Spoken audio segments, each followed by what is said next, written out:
Basta naman sabi mo sa pagbaban ng Roblox ML Candy kasi di ba pa dahil sa pamamaril?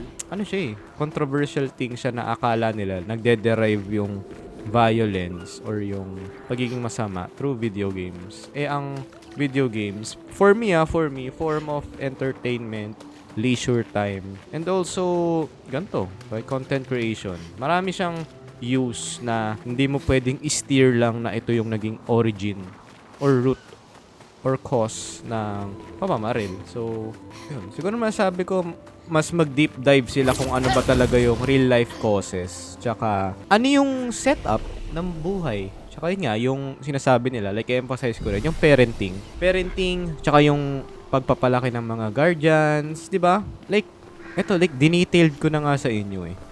Dinetailed ko na, pre. Madaling sabihin na, galing yan sa video games! Video games! So, ano ba yung like, ba't siya nag-video game? Para, di ba, siguro mas stimulate yung brain niya, parang magkaroon siya ng leisure time. Kung hindi ba pinababayaan naman. Tsaka ano, pre?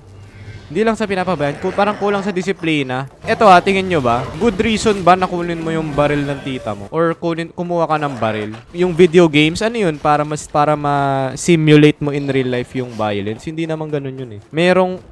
May pinanggagalingan yun. Ito, sobrang cliche na to na narinig nyo na siguro sa mga social media influencers like, nag-GTA naman ako dati. May mga pamamaril tsaka bayan. Basta GTA na lang sabihin natin. Yung GTA nga, namamangga ka, namamaril ka. Pero karamihan naman, hindi naman naging kriminal sa paglalaro nun. Parang may iba pang cause, hindi lang games. Left 4 Dead, ayan, di ba? Tsaka hindi lang baril, pre. Huwag na i-general na lang natin. Ginawang scapegoat yung video games. Ang daming reasons, maraming, like, pwede ka conduct ng extensive research, qualitative, quantitative, or mixed research para lang sabihin na ano ba talaga yung cause ng violence. Marami tol, di ba?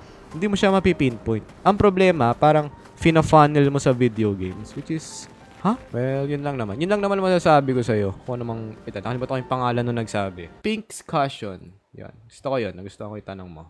Dahil dyan, meron kang 4 na hinga. Nice one.